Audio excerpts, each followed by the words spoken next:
그러면 내가 묻습니다. 이스라엘이 걸려 넘어져서 완전히 쓰러져 망하게끔 되었습니까? 그럴 수 없습니다. 그들의 허물 때문에 구원이 이방 사람에게 이르렀는데 이것은 이스라엘에게 질투하는 마음이 일어나게 하려는 것입니다. 이스라엘의 허물이 세상의 부요함이 되고 이스라엘의 실패가 이방 사람의 부요함이 되었다면 이스라엘 전체가 바로 설 때에는 그 복이 얼마나 더 엄청나겠습니까? 이제 나는 이방 사람인 여러분에게 말합니다. 내가 이방 사람에게 보내심을 받은 사도이니만큼 나는 내 직분을 영광스럽게 생각합니다. 나는 아무쪼록 내 동족에게 질투심을 일으켜서 그 가운데서 몇 사람만이라도 구원하고 싶습니다.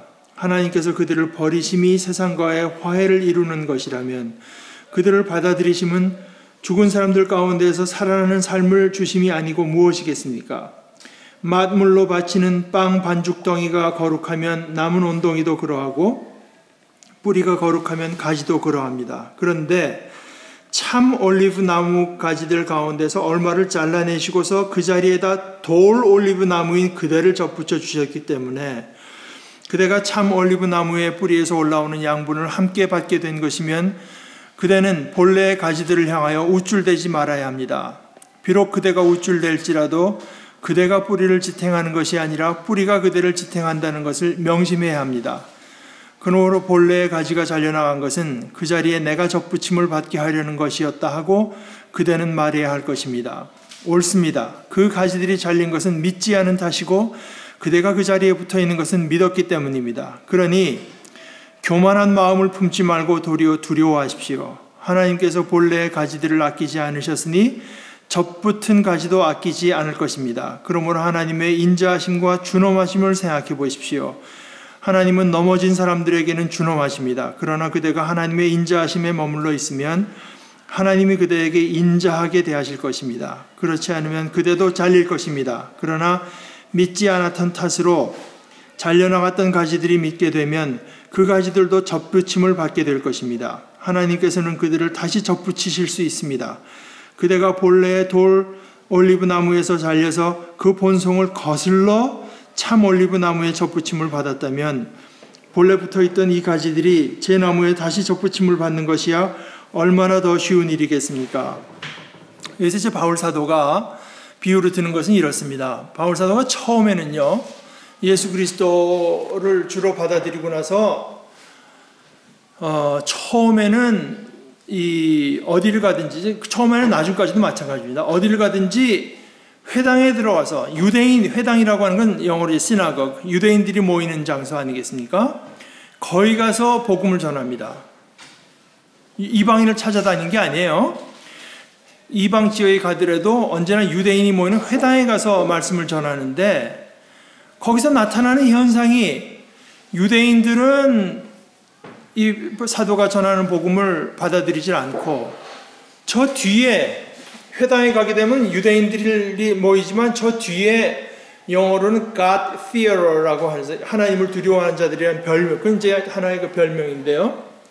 이건 이방인으로서 유대인의 하나님을 받아들이기로 한 사람들, 완전히 유대인으로 되려면 할례도 받아야 되고 그 어떤 과정을 거쳐야 되는데 그건 아니고, 이방인이면서 소위 이스라엘의 하나님을 받아들이게 한 사람이 저 뒤에 앉아 있는데, 그 사람들이 이제 기쁨으로 받아들이는 역사가 이제 계속 나타나면서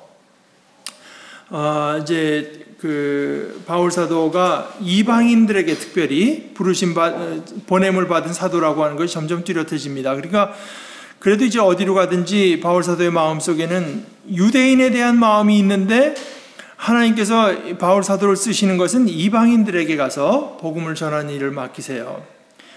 그럴 때 이제 그 바울 사도가 하는 이야기가 이겁니다. 본래 유대인이라고 한 하나님의 약속의 백성, 본래 그 올리브 나무, 감람나무, 그런데 하나님께서는 그 가지를 쳐내고 나서 거기다 훨씬 못한 돌 감람나무를 접붙이셔가지고 그것이 이제 번성하게 만드는 형국으로 이제 보면서 바울 사도가 이 얘기를 하는 것입니다. 그러면 이스라엘이 전체가 이제 완전히 쓰러져 망하게 된 거냐? 그건 아니고, 그들이 여기서 이제 우리가 지난주에 본 데가 그건데요. 11장 9절 뭐 이런 건데, 그들의 밥상이 그들에게 올무가 되고 덫이 되게 하여 주십시오. 자기들이 하나님은 우리 편이다 하는 그 생각 때문에 자기들은 약속의 백성이라고 하는 생각이 오히려 하나님 앞에 하나님의 은혜를 이제 참 빈 마음으로 받아들이지 못하도록 만드는 거, 올무가 되는 겁니다. 그래서 대표적인 게 뭐냐면 바울 사도 자신의 경우를 보게 되면 예를 들어서 신명기에 이렇게 돼 있어요. 구약 성경은 뭐 유대인들이 다 받아들이는 부분인데, 나무에 달린 자마다 다 하나님께 저주를 받은 것이라, 이런 내용이 있습니다.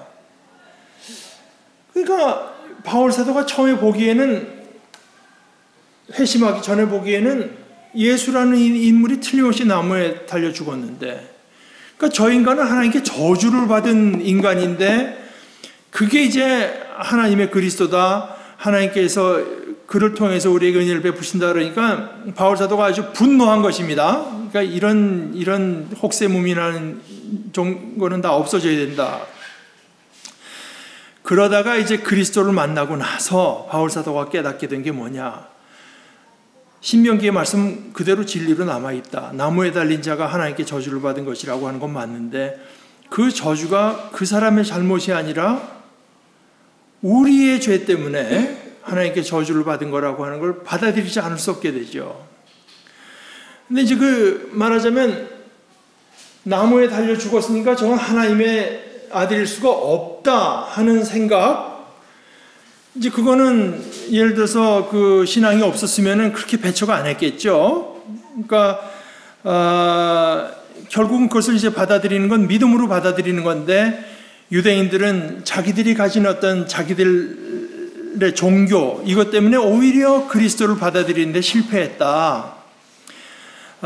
그래서 오히려 그 약속의 백성이 아니던 이방인들이 그 자리를 대신해서 지금 하나님의 은혜의 백성이 됐다라고 말을 하면서, 자, 이스라엘이 그렇게 안 받아들였기 때문에 복음이 이방인에게 전해져서 여러분들이 그리스도 안에서 부요함을 얻게 됐다면, 이스라엘의 실패 때문에도 그런 은혜가 베풀어졌다면 이스라엘이 정말 하나님의 은혜를 받아들일 때 그 축복은 얼마나 큰 것이겠느냐, 그런 얘기를 하면서 여기 이제 18절의 얘기로 가면, 그대는 본래의 가지들을 향하여 우쭐대지 말아야 합니다. 유대인들에 대해서 우쭐대는 마음을 가지면 안 되고, 오히려 20절 밑부분에 보면 교만한 마음을 품지 말고 도리어 두려워하십시오.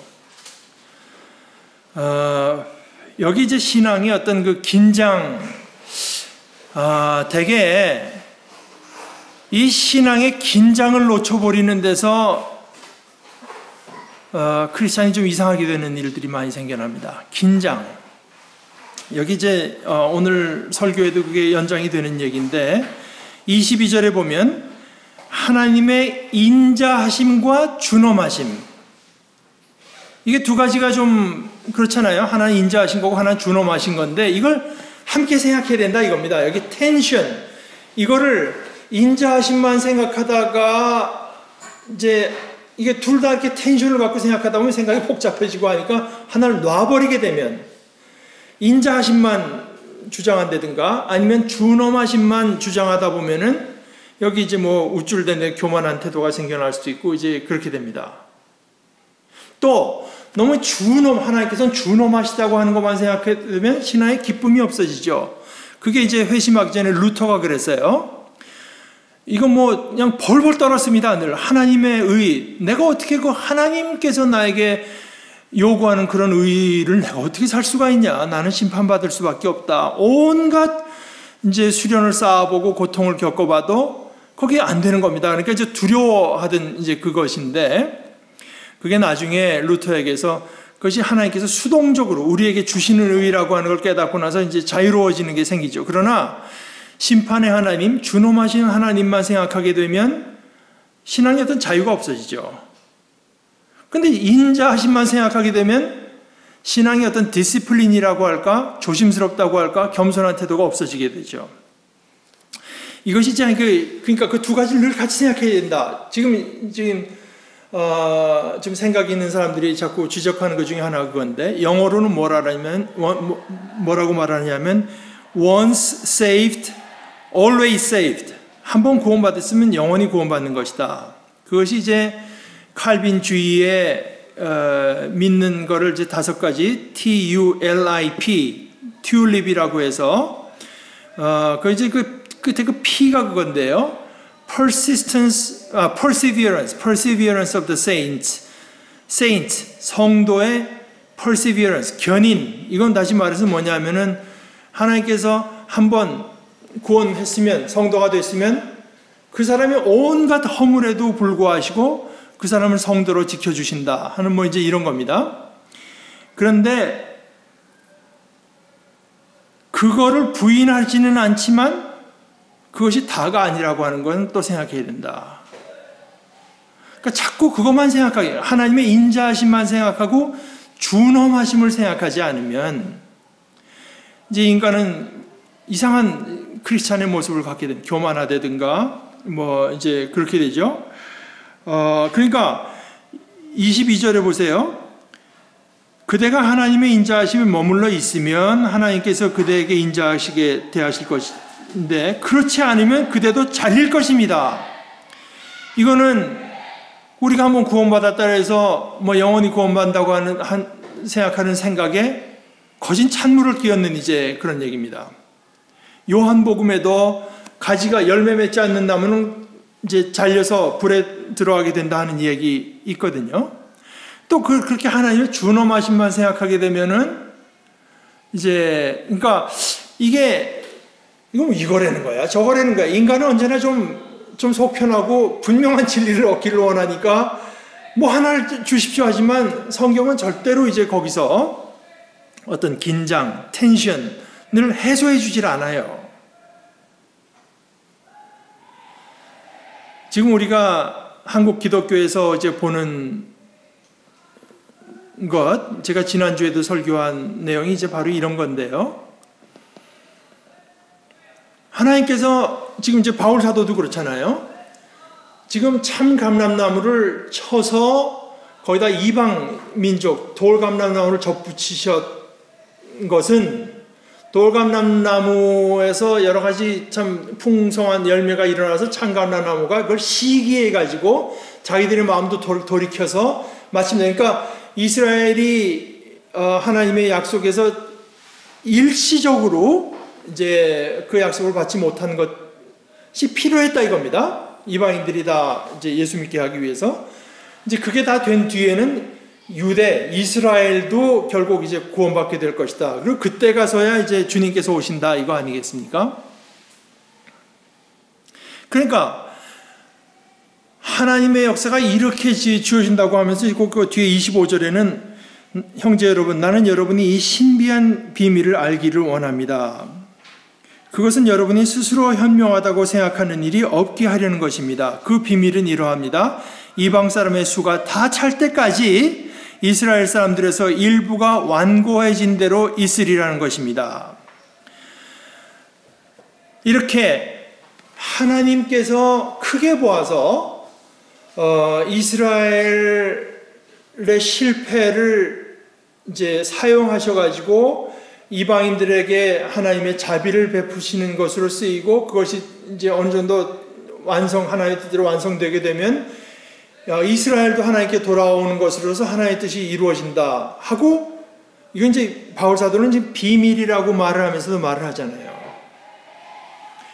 그러니까 이걸 알고 있는 것도 필요하지만 이것은 하나님의 신비, 비밀에 속한다고 하는 것도 알아야 돼요. 이게 이제 긴장입니다. 지금 우리가 한국에서 이제 보고 있는 거는 우리 그 문창극 씨 이제 그런 것처럼 하나님께서 왜 이렇게 했습니까? 할 수 있지. 그 뜻이 있는 거야. 그러면서 이제 하나님께서 우리 민족을 어떻게 하려고 한다. 미국을 붙잡게 하려고 어떻게 했다. 민족 분단도 그래서 주셨다.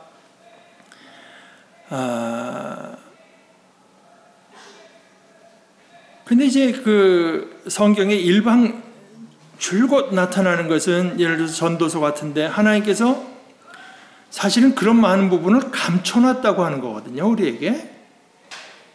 그래서 이런 것들을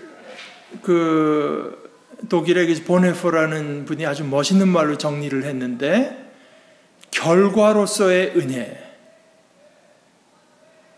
결과로서의 은혜. 하나님께서 우리에게 은혜를 베푸신다. 하나님께서 우리에게 자비를 베푸신다. 그런데 그것이 결과적으로 봐서 그렇지 않았으면 우리에게 은혜를 베푸실 수 없는 참 온전한 방식으로 우리에게 은혜를 베푸시는 것이지, 그 과정 하나하나가 우리에게 나타난 것은 아니다. 과정 하나하나가. 그러니까 마치 하나님께서 나에게 오늘 뭐 이렇게 해주신 것은 이래서 그렇고, 내가 직장에 떨어지게 된 것은 그래서 주신 것이고, 이런 말은 사실은 그렇게 적절한 말은 아닙니다. 성경은 오히려 그런 말을 할 때는 극히 조심해요. 특별히 이제 그것이 아주 단적으로 나타나는 경우 같은 게 이제 에스겔서 같은 경우인데, 오늘 뭐 물론 바울 사도는 하나님의 계시를 받아서 우리에게 이제 전해주는 거지만, 이제 에스더 같은 경우가 에스겔 같은 경우가 이제 그런 얘기를 하는데요. 제가 에스겔서 우리말로는 좀 이게 잘 안 와닿지만 제가 한번 읽어볼게요. 에스겔서 1장 28절에 에스겔이 자기가 본 것을 묘사를 하는데 이렇게 말합니다. 그것은 주님의 영광이 나타난 모양과 같았다. 이렇게 말을 해요. 그런데 여러분들이 이제 영어로 보게 되면은 아마 조금 더 이제 이것을 분명히 알 수 있을 것입니다. 근데 우리말에도 뭐 안 나타나 있는 건 아니에요. 근데 조심해서 자세히 봐야 알 수가 있죠. 뭐라고 말을 하지 않았는가를 먼저 생각해 봐야 돼요. 에스겔이 보고 나는 주님을 봤다. 이게 가장 직접적인 거 아니겠습니까? 주님을 봤다가 아니라 주님의 영광을 봤다. 간접적으로 얘기합니다. 근데 주님의 영광을 봤다도 아니고 주님의 영광이 나타난 것을 보았다. 그리고 그것도 아니고 주님의 영광이 나타난 모양과 같았다. 그러니까 네 번을 이제 비스듬하게 점점 이제 그러니까 하나님에 대해서 언급을 할 때 하나님의 영광의 모양이 나타난 것 같더라. 아주 어미로우신 하나님, 신비에 쌓여 계신 하나님에 대해서 언급을 할 때는 절대로 이제 적극적으로 그분의 뜻은 이런 거야 이렇게 말을 못한다 하는 것이 성경에 이제 기본적으로 이제 그것이 거룩하신 하나님, 하나님을 뵌 자는 죽는다 하는 건데요. 그러니까 이게 로마서의 이런 말씀들도 우리가 읽으면 우리가 참 이제 이스라엘이 구원 못 받은 거는 이방인에게 구원받기 하기 위한 거고, 이방인이 차면 그 다음에 이스라엘이 오고, 마치 무슨 공식을 하나 우리에게 가르쳐 주는 것처럼 이해를 하면은 그 내용이 맞을지는 모르나 그것을 받아들이는 태도에 있어서는 아주 치명적인 잘못이 될 수도 있습니다. 그래서 바울 사도가 이 신비한 비밀이라고 하는 거예요. 이 신비한 비밀입니다. 나타난 것은 그렇게 되지만 그 속에 담겨있는 이 미스테리, 비밀이라고 하는 건 이미 이루 말을 할 수가 없을 정도로 신비로운 것입니다.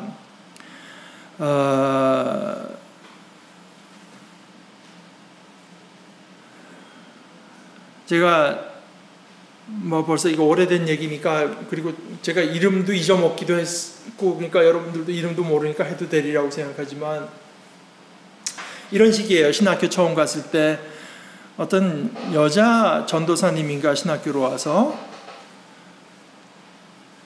자기가 이렇게 해서 신학교 온 얘기를 하면서 자기가 이렇게 왔으니까 자기는 이제는 하나님께서 나를 어떻게 복 주시는지 그냥 내가 한번 지켜볼 거라고.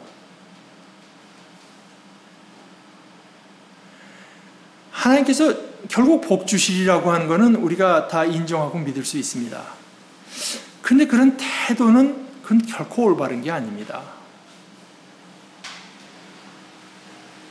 그 신앙의 텐션, 하나님께서 결국 나에게 복 주실 것이다, 나에게 은혜 베푸실 것이다 하는 것을 받아들이는 것과 그 하나님께서 나에게 은혜 베푸시는 과정을 나는 결코 알 수 없을 것이다. 어떤 때는 나를 저주하는 것처럼 마치 하나님께서 은혜를 베푸시는데 나를 저주하는 것처럼 나타날 수도 있다. 오늘 이제 설교에 나오는 예레미야가 그런 경우였는데요.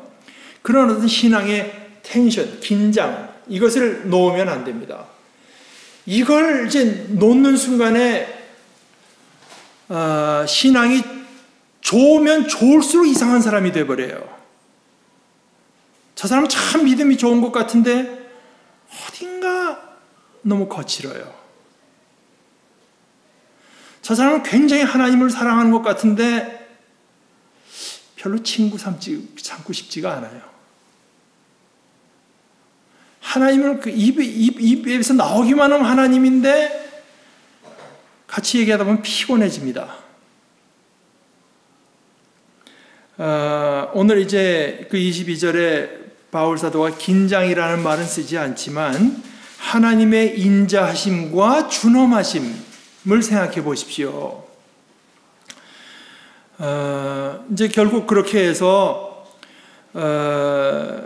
28절 한번 보십시다. 복음의 관점에서 판단하면 이스라엘 사람들은 여러분이 잘 되라고, 이방인이 잘 되라고 하나님의 원수가 되었지만 택하심을 받았다는 관점에서 판단하면 그들은 조상 때문에 하나님의 사랑을 받는 사람들입니다.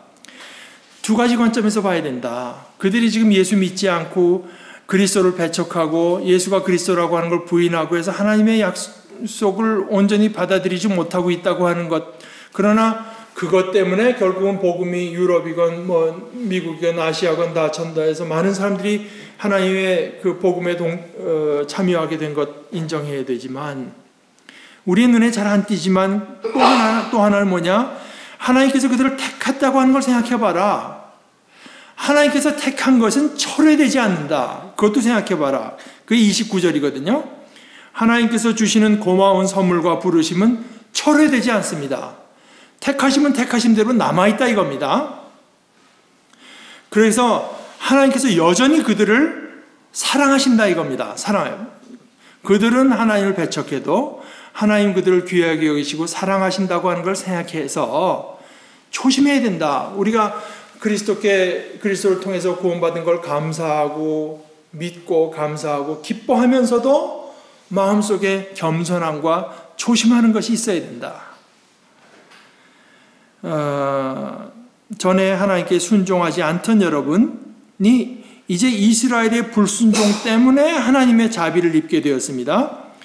이와 같이 지금은 순종하고 있지 않은 이스라엘 사람들도 여러분이 받은 그 자비를 보고 회개하여 마침내는 자비를 입게 될 것입니다.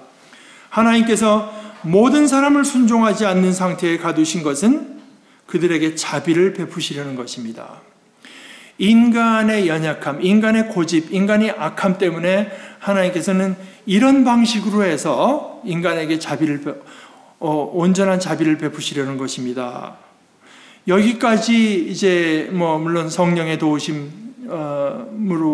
이제 하나님께 주신 계시를 살펴본 바울이 생각하면 할수록 너무나 오묘하고 너무나 신비롭고 너무나 커서 이제 탄성이 나오는 것입니다. 하나님의 부유하심은 어찌 그리 크십니까? 하나님의 지혜와 지식은 어찌 그리 깊고 깊으십니까? 그 어느 누가 하나님의 판단을 헤아려 알 수 있으며 그 어느 누가 하나님의 길을 더듬어 찾아낼 수 있겠습니까? 누가 주님의 마음을 알았으며 누가 주님의 조언자가 되었습니까? 말하면서 35절의 말씀이 아주 저는 의미심장하다고 생각해요. 누가 먼저 주님께 드렸기에 주님의 답례를 바라겠습니까? 도대체 이니셔티브를 갖고 있는 하나님 앞에 서서 이니셔티브를 갖고 있고 이니셔티브를 주장할 수 있는 사람이 누굽니까? 전적으로 하나님께서 은혜 베푸신 것입니다. 그러니까 이것이 이제 은혜라는 말에 가장 적절한 하나의 그 표현입니다.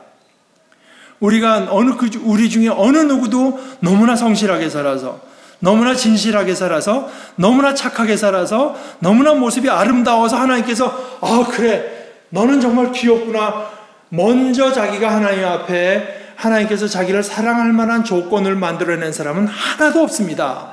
그거거든요. 누가 먼저 무엇을 드렸기에 주님의 답례를 바라겠습니까?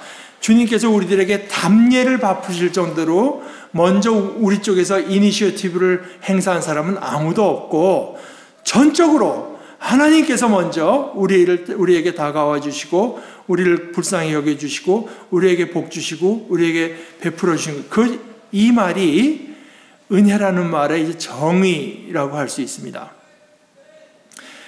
그러니까 어느 것 하나도 그에게서 나지 않은 것이 없습니다. 만물이 그에게서 나고 그로 말미암아 있고 그를 위하여 있습니다. 그에게 영광이 세세히 있기를 빕니다.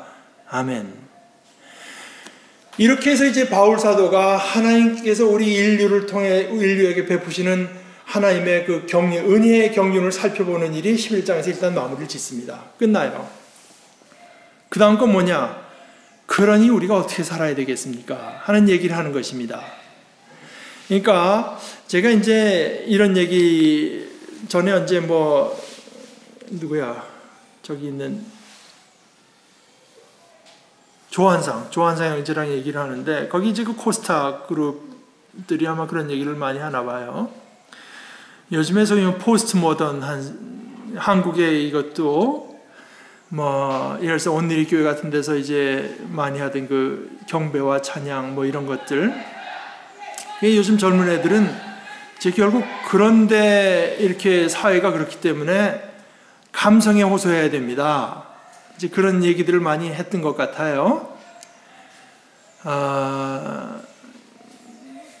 근데 그 말은 어느 면에서는 받아들일 수 있으면서도, 예를 들어서 로마서의 구조 같은 걸 한번 보십시오. 제가 가끔 얘기하는 것은 미국의 크레동 목사님이 이제 그런 얘기를 해요.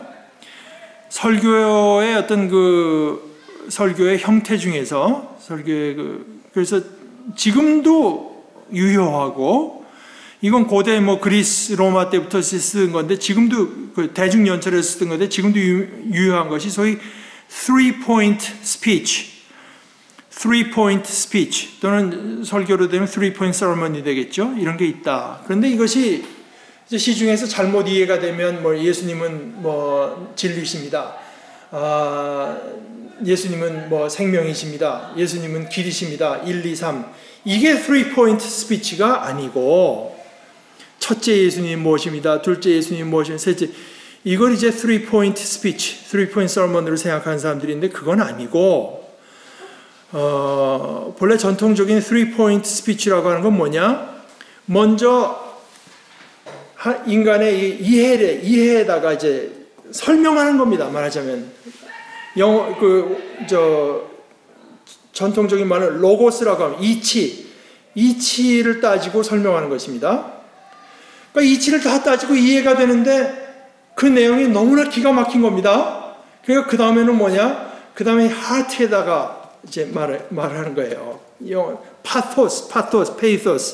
파토스에다가 이제 말을 하고, 마지막 세 번째는 그냥 이토스. 그러니 우리가 어떻게 해야 될 것입니까? 이것이 이제 오늘날에도 극히 유효한 하나의 설교의 또는 대중연설의 하나의 형태일 수가 있다. 그러니까 오늘 이제 바울 사도도 그거 아닙니까? 여기까지 하나님의 은혜의 경륜을 하나 다 따져보는 것입니다. 다 따져놓고 보니까 신비롭기 짝이 없는 거예요. 너무나 크고 너무나 오묘하고 너무나 신비로운 것입니다. 그래서 이렇게 하나님께 대한 찬양과 탄성이 퍼져나온 것이고, 그러니 이렇게 신비하고 큰 은혜를 받았으니 우리가 어떻게 살아야 되겠습니까? 그런데 이게 지금 감성에다 호소해야 된다고 하는 뜻은 뭐냐? 쉽게 말해서 그냥 찬양에도 은혜스러운 가사, 읽으면 내 가슴이 뛰는 가사 뭐 이제 이런 거 하고 거기다가 뭐 심지어 뭐 나와서 그 어조까지 뭐 어떻게 해가지고, 그러니까 이거는 나쁘게 말하면 사람의 감정을 짜내는 것입니다. 나쁘게 말하면 거짓 조작하는, 매니플레이트 하는 거죠. 그러니까 이거는 지금 뭐 젊은 사람의 문화의 차이가 아닙니다. 문화의 차이가 아니에요. 내가 지금 왜 감동을 받았나는 근거가 하나 없이 그냥 나만 감동만 시켜주면 되는 거라. 나는 오늘 교회 가서 그냥 눈물을 하고 흘리고 나니까 참 그렇게 가슴이 후련하고 나는 큰 은혜를 받았다. 왜? 그건 아닙니다. 은혜라고 하는 말 뜻이 한국교회에서 너무나 이게 오용이 돼서 내가 가서 그냥 뭐 감동을 은혜라고 표현하는데 그건 아니에요. 은혜는 오늘 아까 바울 사도가 말한 것처럼 우리가 하나님께 뭐 자격과 조건이 하나도 없는데 전적으로 하나님 편에서 그냥 하나님의 선의로 우리에게 주셨기 때문에 그걸 은혜라고 하는 거지, 내가 은혜 받았다고 하는 말은 이건 사실은 교회 용어입니다. 나는 오늘 가서 감동을 받았다는 말을 세상 사람들 같으면 감동받았다고 하면 교회 다니는 사람은 은혜 받았다고 표현하는 것 뿐이지, 그건 성경에 나타나는 은혜의 뜻하고는 너무나 다른 겁니다. 그러니까 그냥 뭐 가서 감정만, 그러니까 그것의 문제는 뭐냐 하면은 너무 자기중심적이라고 하는 데 있는 거죠. 자기중심. 내가 오늘 가서 그냥 후련하면 돼요. 내가 즐거우면 돼요. 내가 눈물을 흘렸으면 뭔가 일어나는 것 같습니다. 이건 너무나 자기중심적이거든요. 하나님을 바라보고 하나님께서 베푸신 일에 자연스럽게 흘러나오는 감정이 있을 때, 그때 우리의 삶으로도 옮겨지는 것이지, 그냥 단순히 내 감정만 데워놨으니 그게 하루하루의 생활 가운데서 나타날 리가 있습니까? 그 사람이 바라는 건 언제나 내 가슴이 뜨거워지는 거 하나밖에 없는데요. 그러니까 신앙이 어떤 일체감이 없어지는 것이고, 그런 신앙이 자라날 수가 없는 거지요. 하나님께서 베푸시는 은혜를 곰곰이 생각해보고 정말 너무나 놀랍기 짝이 없습니다 하는 데서 흘러나오는 자연스러운, 그래서 성경에 보게 되면 이렇게 감동스러운 표현은 가끔 있습니다. 페이지마다 한 너댓 개씩 있는 게 아니에요. 하나님의 베푸신 것들을 다 살펴볼 때 가끔씩 그런 감동적인 표현이 나오는 것이지, 대부분의 시간은 살펴보는 것입니다. 어떻게 하나님께서 우리에게 은혜를 베푸셨는가 하는 걸 살펴보다가 가끔씩 감동적인 표현이 나오는 것이고, 그러나 그 감동이 너무나 크기 때문에 우리는 어떻게 할 수 없어요. 하나님께서 우리에게 베풀어 주신 자비에 합당하게 나도 살고 싶습니다. 살아야 되겠습니다. 그래서 그럴 때 이제 전인적으로 하나님을 사랑하게 되고 신앙이 자라게 되는 건데, 이제 그게 뭐 너무 힘들어서 그런지, 그게 너무 안 돼서 그런지, 그냥 그것을 그저 쉬운 길로 해소하는 게 감정만 뜨겁게 만드는 겁니다. 감정만 뜨겁게 만드는 거예요. 근데 이건 나쁘게 말하면은 좀 거짓되죠. 제가 신학교 갔을 때, 그때 그 신학교 교수가 이제 영어로 말하는 게, 신학을 영어로 theology라고 해요. 거기에 테오스라고 하는 게 하나님이거든요. 신학을 이제 신학 아니겠습니까? 그런데 그때만 해도 그게 제가 미국 처음 갔을 때니까 한 25년, 24년 전 그때죠. 그때 그 신학교 교수가 나와서 이제 얘기하는 것 중에, 지금 미국 기독교에서 많은 사람들이 말하는 건 theology가 아니라 미올로지. 내가 감동받으면 되고, 내가 교회 가서 즐거우면 되고, 내가 그냥 마음 든든하게 왔으면 되고, 미올로지. 그 신앙이라고 하는 게 나에게 무슨 의미가 있는가? 이 문제는 뭐냐 하면은, 제가 제 변명을 하는 게 아니라, 우리 김정동 의자 어제부터 그 농담으로 하는 얘기가, 어제 최영아 얘기하면서 그런 얘기를 하는 건데, 솔직히 이제 우리 한국의 우리 신앙의 친구들까지 보면서 걱정되는 것은, 우리가 기독교 신앙에서 얻는 기쁨이라고 하는 것은 자기를 내어주는 신앙, 자기를 내어주는 사랑에서 하나님께서 우리를 위해서 자기를 내어주셨고 그 안에서 우리도 자기를 내어주고 나를 비우는 데서 얻는 자유, 기쁨인데 이걸 나를 채우는 것으로서 내가 어디 가니까 참 그냥 막 뜨겁고 막 가슴이 나를 채우는 것으로서 얻으려고 한다면 이건 신앙과 정반대의 길을 가는 것이고 그 문제는 뭐냐? 결코 자유로울 수 없는 것.